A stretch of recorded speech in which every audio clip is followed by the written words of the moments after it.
पिछले कक्षा में मतलब पिछले लेक्चर में पिछले वीडियो में हम आपको यहाँ तक बिहार के भौगोलिक संरचना, बिहार के भौगोलिक या भौतिक ज्योग्राफिकल स्ट्रक्चर के बारे में बता दिए थे। ज्योग्राफिकल स्ट्रक्चर के बारे में बता दिए थे और उसमें से आपको सिर्फ एक पार्ट को यानी शिवालिक का पर्वतीय क्षेत्र के बारे में चर्चा किए थे। शिवालिक के पर्वतीय क्षेत्र का इसका चर्चा हो चुका था, मतलब इसका डिस्कर्स हो चुका था। आज की क्लास में डिस्कर्स होगा, आज की क्लास में डिस्कर्स होगा। क्या चीज़ डिस्कर्स होगा? तो आज की क्लास में बिहार का मैदानी क्षेत्र के बारे में डिस्कर्स होगा। आज के क्लास में क्या होगा? बिहार का मैदानी क्षेत्र के बारे में डिस्कर्स होगा अगले नेक्स्ट। और अब देखेंगे बिहार का मैदानी क्षेत्र के बारे में। तो यह बिहार है और ये बिहार का मैदानी क्षेत्र, क्या बिहार का मैदानी क्षेत्र के बारे में। बिहार का मैदानी क्षेत्र के जब पढ़ेंगे तो बिहार का मैदान लगभग 95% माने भाग में, बिहार की जितना क्षेत्रफल है उसका 95% भाग पर मैदानी क्षेत्र पर मिलेगा आपको। बिहार के विस्तार, मैदानी क्षेत्र का विस्तार। अब इस बिहार के मैदानी क्षेत्र जो है, बिहार के मैदानी क्षेत्र जो है, इसका मतलब शुरुआत कहाँ से होता है? तो उत्तर में नेपाल, देखिएगा उत्तर में नेपाल से लेकर दक्षिण बिहार में दक्षिण के छोटा नागपुर के पठार तक होता है। यानी उत्तर बिहार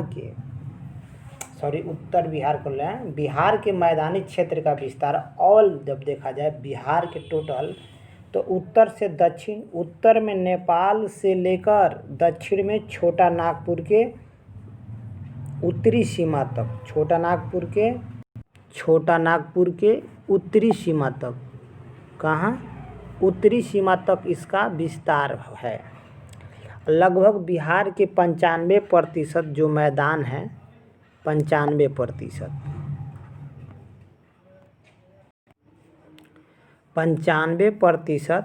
भाग पर मैदानी क्षेत्र है, जो गंगा तथा उसके सहायक नदियों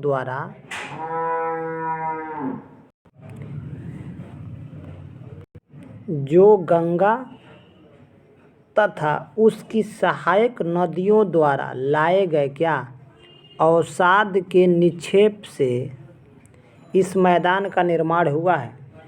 बिहार में जो मैदान है, गंगा तथा जो गंगा की सहायक नदियां हैं, जो सहायक नदियां और गंगा जो अवसाद बहा के लाती है, बिहारी अवसादों के निक्षेप से बना हुआ है बिहार का मैदानी क्षेत्र। लगभग जो बिहार का जो मैदानी क्षेत्र है वह 90,650 वर्ग मीटर है। कितना? 90,650 वर्ग किमी में फैला हुआ है। और समुद्र तल से इसकी औसत ऊंचाई 53 मीटर, यहाँ औसत ऊंचाई बता रहा है, इस तरह 53 है मीटर में और 172 फुट में है। पिछले बार हम देख चुके हैं, मगर इसको डिलीट करते हैं। औसत ऊंचाई बिहार की जो मैदान है उसकी औसत ऊंचाई समुद्र तल से 60 मीटर से 120 मीटर तक, मतलब औसतः ऊंचाई माना गया है।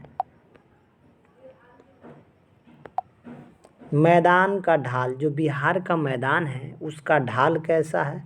तो ढाल जो है सर्वत्र, बिहार की ढाल सर्वत्र एक समान एवं धीमा है।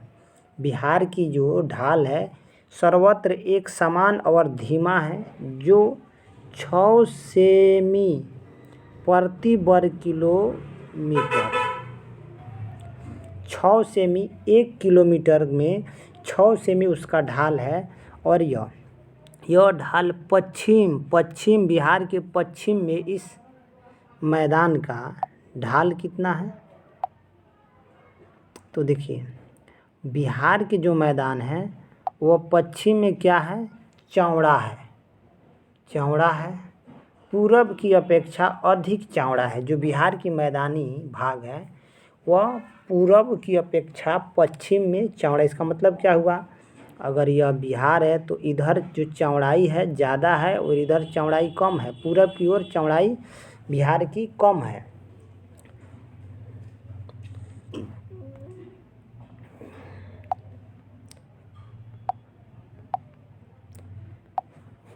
इसकी जो ढाल है, किसकी ढाल भाई? बिहार के जो मैदानी क्षेत्र है उसकी ढाल पश्चिम से पूर्व की ओर होगा, क्योंकि बिहार में गंगा नदी भी पश्चिम से पूर्व की ओर बहती है। बिहार में गंगा नदी भी पश्चिम से पूर्व की ओर बहती, तो बिहार के जो मैदान है उस मैदानी भाग का ढाल पश्चिम से पूर्व की ओर होगा। गंगा नदी जो है बिहार के मैदान को 2 भागों में विभाजित करती है। गंगा नदी बिहार के मैदान को कितने भागों में विभाजित करती है? 2 भागों में। गंगा नदी बिहार के मैदानी भागों को कितने भागों में विभाजित करती है? 2 भागों में विभाजित करती है। उन भागों को भी देख लें। तो बिहार का मैदानी क्षेत्र को 2 भागों में गंगा नदी बांटती है। उत्तर बिहार का मैदानी क्षेत्र जो उत्तर साइड में है तो उत्तर बिहार का मैदानी क्षेत्र, जो दक्षिण साइड में है तो दक्षिण बिहार का मैदानी क्षेत्र, दक्षिण बिहार का मैदानी क्षेत्र, दक्षिण बिहार का मैदानी क्षेत्र। तो गंगा नदी बिहार के मैदान को 2 भागों में अगर बांटने का कोई काम करे तो गंगा नदी ही करेगी। तो उत्तर बिहार का मैदानी क्षेत्र और दक्षिण बिहार का मैदानी क्षेत्र। उत्तर बिहार का मैदानी क्षेत्र के अगर बारे में बात करें, उत्तर बिहार का मैदानी क्षेत्र जो बिहार के उत्तर में जो मैदान है यानी गंगा के उत्तर में, उस टोटल एरिया हम लोग देखे हैं कितना है? तो टोटल एरिया कितना है? 90,650 वर्ग किमी स्क्वायर है बिहार का टोटल, कुल बिहार का मैदानी क्षेत्र। मगर इसमें अगर बात किया जाए उत्तर बिहार का मैदानी क्षेत्र का तो 56,980 वर्ग किमी।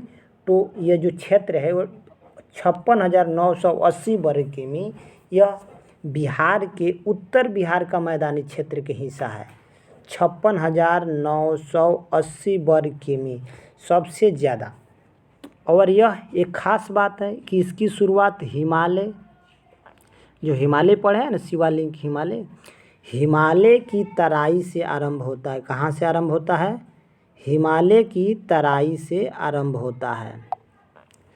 आरंभ होकर दक्षिण में गंगा नदी तक विस्तृत है। यानी उत्तर बिहार का मैदान का जो क्षेत्र है 56,980 वर्ग किमी है। और शुरुआत इसकी होती है हिमालय की तराई से, शुरुआत होकर गंगा के दक्षिण तक विस्तृत है। इस मैदान का निर्माण गंगा और उसकी सहायक नदी, तो पहले भी पढ़ चुके हैं कि बिहार के जो मैदान है उसका निर्माण नदियों द्वारा ही किया गया है। अब गंगा नदी है और उसकी सहायक नदी कौन है? कोसी, बागमती, बूढ़ी गंडक, कोसी, बागमती, बूढ़ी गंडक, घाघरा आदि नदियों के द्वारा क्या लाते हैं? नदियाँ बहाकर अपने साथ अवसाद को लाएगी और उसे निक्षेप मतलब जमा कर देगी। जहाँ उसका ढाल मंद होगा वहाँ वह अवसाद के निक्षेप जो है, अवसाद के निक्षेप को क्या करती है नदियाँ, गंगा या उसकी सहायक नदियाँ यहाँ लाकर, जहाँ ढाल मंद होगा, तो बिहार में तो इसकी ढाल मंद है, तो यह नदियाँ यहाँ पे लाके निक्षेप, जो निक्षेप कर देती है, जमा कर देती है, उससे इस मैदान का निर्माण होता है। और इस मैदान की जो ढाल है किसकी, उत्तर की मैदानी क्षेत्र है, बिहार के उत्तर के जो मैदान है, उत्तर के मैदान क्षेत्र है, उसकी ढाल उत्तर से दक्षिण की ओर है। अभी हम पढ़े हैं कि टोटल बिहार की मैदानी क्षेत्र है, उसकी ढाल पश्चिम से पूर्व की ओर है, मगर उत्तर बिहार की जो मैदानी क्षेत्र है उसकी ढाल कितना है, उसकी ढाल किधर से किधर है, तो उत्तर से दक्षिण की ओर है, तथा उत्तर पश्चिम से दक्षिण पूर्व की ओर है। देखिए, जो उत्तर बिहार के जो मैदानी क्षेत्र है उसकी ढाल की बात करें तो उत्तर से दक्षिण तो ढाल हो गया, और अगर स्पेशल देखा जाए तो उत्तर पश्चिम कोना से लेके दक्षिण पूर्व की ओर है, ऐसे नदियाँ आती हैं, जो भी नदियाँ हैं वैसे ही आती हैं। तो इसका ढाल कैसा हुआ, यानी उत्तर पश्चिम से लेकर ये दक्षिण पूर्व हो गया, और ये उत्तर पश्चिम हो गया, ये वाला हिस्सा उत्तर पश्चिम हो गया।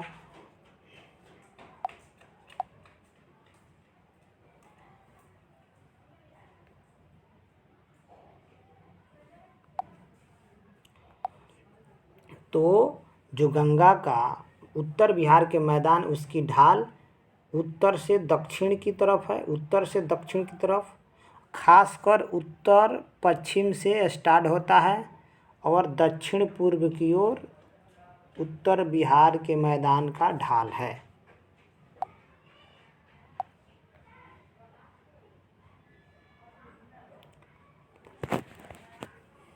दो नदियों के मध्य स्थित क्षेत्र को दोआब कहते हैं।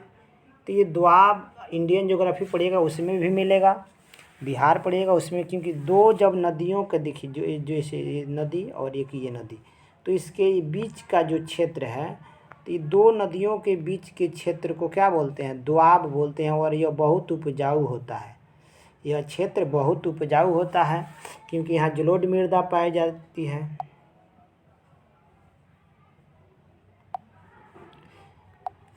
तो दो नदियों के मध्य जो स्थित होता है, जो क्षेत्र होगा, उसको दोआब कहेंगे। और देखिए, इस मैदान को नदियों के विभिन्न दोआब क्षेत्रों में विभाजित किया जाता है। अब तो दोआब समझ लिए। अब बिहार में कौन कौन सा दोआब है, तो महानंदा और कोसी के बीच में एक दोआब मिलेगा, महानंदा कोसी दोआब, कोसी गंडक दोआब मिलेगा आपको, गंडक घाघरा दोआब आपको मिलेगा। तो बिहार में कौन कौन से दोआब होगा, महानंदा कोसी दोआब, गंडक कोसी गंडक दोआब, गंडक घाघरा दोआब। और इस नदियों में नदियाँ विसर्प बनाती है। इन मैदानी क्षेत्रों में नदियाँ विसर्प बनाती हैं, और इन विसर्प के कारण क्या होता है, गोखुर झील का निर्माण होता है। गोखुर झील बनेगा, खासकर बिहार में चौर, छाड़न, मन, ये सब का निर्माण होता है। तो इस मैदान में नदियाँ विसर्प बनाएगी, तो विसर्प के कारण गोखुर झील बनेगा, चौर बनेगा, छाड़न बनेगा, मन का निर्माण होता है। तथा इन नदियों के मध्य बाढ़ग्रस्त क्षेत्र बड़े बड़े दियरा प्रदेश अपनी विशिष्ट क्षेत्रीय विशेषता रखते हैं। दियरा प्रदेश, जो इन नदियां हैं, इनके बीच में जो बाढ़ग्रस्त क्षेत्र होता है, बड़े बड़े बाढ़ग्रस्त क्षेत्र, उन्हें दियरा बोलते हैं, दियरा प्रदेश के नाम से जाना जाता है। बिहार में दियरा प्रदेश खासकर है।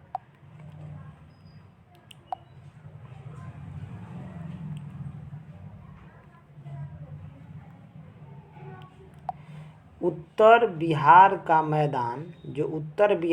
मैदान है, उसका निर्माण खासकर गंडक नदी, कोसी नदी, महानंदा नदी।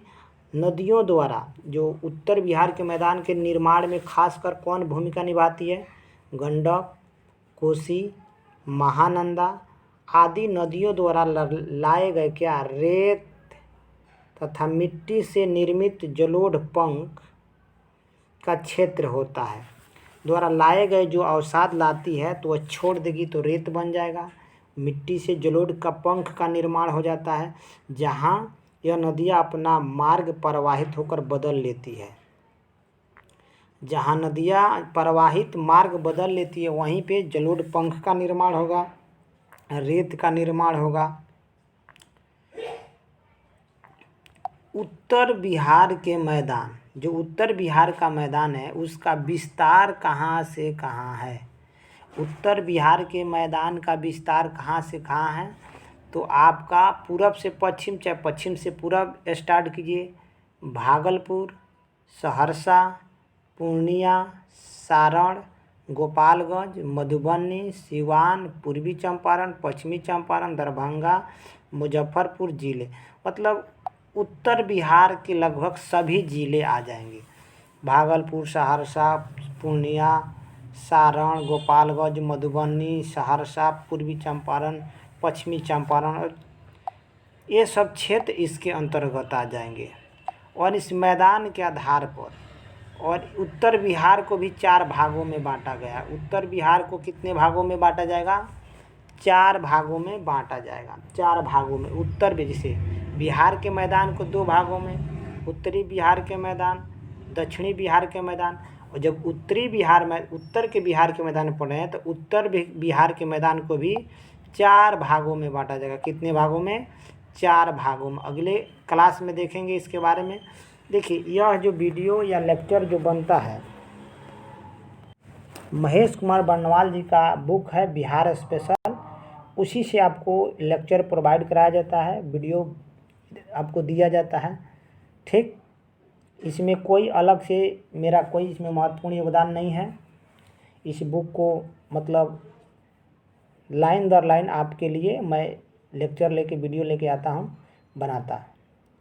जिससे आपको अगर फ़ायदा लगे तो देखिए, फ़ायदा होना चाहिए। खासकर इसकी ज़रूरत तब पड़ती है जब लोग बीपीएससी की तैयारी करते हैं, जब एग्ज़ाम नज़दीक आता है तो खोजने लगते हैं। तो देखिए, एक दिन में या एक महीना में इस बुक को भी आप कंप्लीट नहीं कर सकते डेली पढ़ के भी। ठीक, यह सीरीज चल रहा है। आपको प्ले लिस्ट में ज्योग्राफी, इतिहास और आपका अर्थव्यवस्था, पॉलिटी सब मिलेगा इस बुक का। आप जाके वहाँ से देख सकते हैं।